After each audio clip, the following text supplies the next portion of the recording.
हम आपको आंकड़े भी बताएंगे क्योंकि अब मतदान खत्म हो चुका है, एग्जिट पोल्स के आंकड़े भी आ रहे हैं। इन 5 राज्यों में किसके पक्ष में सरकार बनने की संभावना जताई जा रही है, मतदान करने के बाद लोग क्या अपनी राय दे रहे हैं, ये सब कुछ आपको बताएंगे।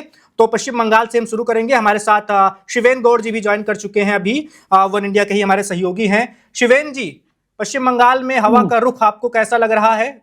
दोनों चरणों की वोटिंग तो अब खत्म हो चुकी है। सबसे पहले आपने बात कही कि मतदान का प्रतिशत क्यों ज्यादा है। इसके पीछे 2 कारण हैं। एक तो यह है कि जो वोटर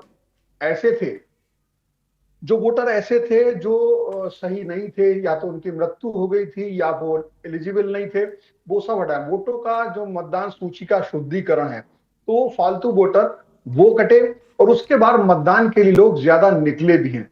तो ये एक बड़ी बात है, मतदान प्रतिशत होना बड़ी बात। अब आपका सवाल यह था कि जो मतदान प्रतिशत बड़ा है, ज्यादा वोट पड़ा है, वो वोट किसके पक्ष में गया होगा, ये सबसे बड़ा यक्ष प्रश्न है।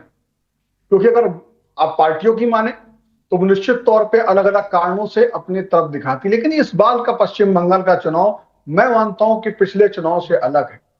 सबसे बड़ी बात थी पश्चिम बंगाल में चुनाव से पहले और चुनाव के बाद भयंकर हिंसा की बात होती थी, लेकिन इस बार जिस तरीके से पहले चरण के चुनाव में लगभग 2400 केंद्रीय बलों की कंपनियां लगा दी हैं। 2400 कंपनियों का मतलब है लगभग एक कंपनी में अगर 100 लोग माने तो लगभग 2,40,000 इतने जवान केंद्रीय बलों के लगाए गए।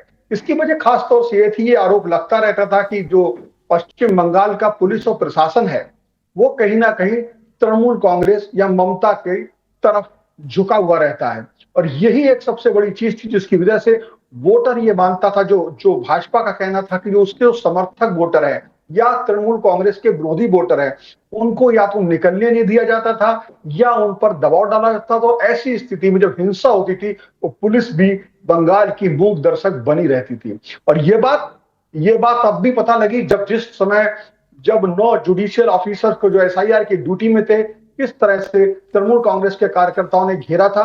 वहां से ये पूरा मामला पलटा और उसके बाद ये मौका मिल गया चुनाव आयोग को भी कि केंद्रीय बलों की ज्यादा से ज्यादा तैनाती की जाए। उसका परिणाम यह हुआ कि दोनों चरणों में, पहले चरण में लगभग 2400, दूसरे चरण में 2300, तो इतनी बड़ी संख्या में जब केंद्रीय बल लगे हैं तो आप देख रहे होंगे इसका विरोध भी आपको देखने को मिला। और मैं शिवेन जी बिल्कुल आपसे बात करेंगे सर। हम अपने दर्शकों को आंकड़े भी लगातार बताते चलते हैं। Axis My India, Pradeep Gupta ji का यह संस्थान है, पिछले कई सारे चुनावों के सही दावे कर चुका है और गलत दावे भी कर चुका है। जैसे 2019 का जो लोकसभा का चुनाव हुआ था, उसमें एक्सिस माई इंडिया का जो एग्जिट पोल था वो सटीक साबित हुआ था, लेकिन 2024 वाले लोकसभा चुनाव में बिल्कुल ही उलट साबित हुआ था और प्रदीप गुप्ता जी उससे काफी निराश भी हुए थे। तो